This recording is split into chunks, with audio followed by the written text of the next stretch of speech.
We're introducing a hand washing station that we're going to have here on campus. We're going to have 10 of these units here on campus where 720 students can wash their hands in an hour.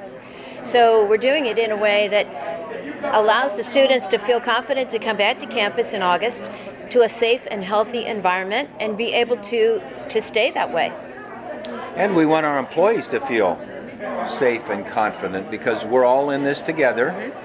We're all going to be interacting. We're going to be doing our social distancing and we're going to be doing our masks.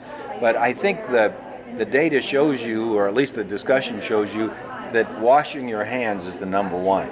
That's the critical one. So we're so lucky here in the Valley to have the Swartz family who came up with this invention, and then Jessica Swartz, who's at YSU as a marketing major, come up with all the graphics.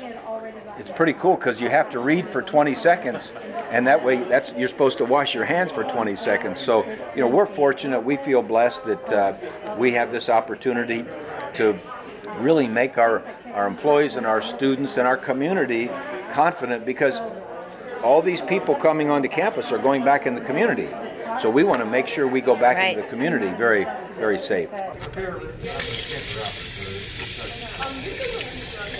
These hand washing stations came to be out of direct necessity a few months ago when everything started slowing down because of COVID-19. We were in our 52nd year of manufacturing food concession trailers. We were one of the premier manufacturers throughout the country. A lot of our customers across the country used them. We also had expertise in high volume locations. A good example is we built a corn dog trailer that could produce 1 corn dog per second for large state fairs. So we had a background on large gathering venues, and we knew what was going to be needed was something that was going to be able to, with the new social distancing, have your mask, wash your hands, social distance, was just a huge need. And we seen something that we were able to put 2 of those things together. So we developed a 4-person hand washing station that could provide 720 individual people hand washes per hour. You can't do it with a small little hand cart that a lot of people have. The hand sanitizer, it's a solution, but it's not probably the greatest end-all solution.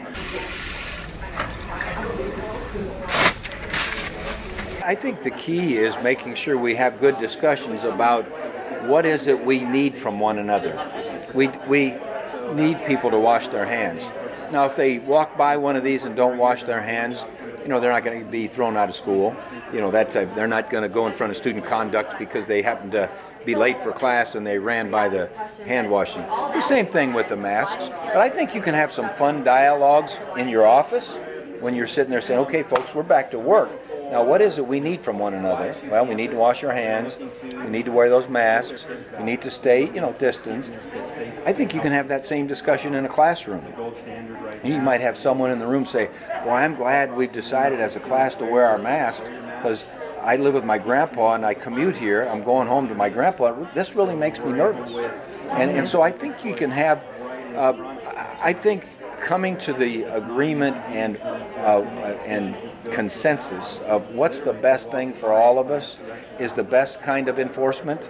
It's just having that cultural feeling that we need to do this for each other. So I sure hope we wouldn't need to go to any demerit system or something if you see someone, walk by the hand washing machine.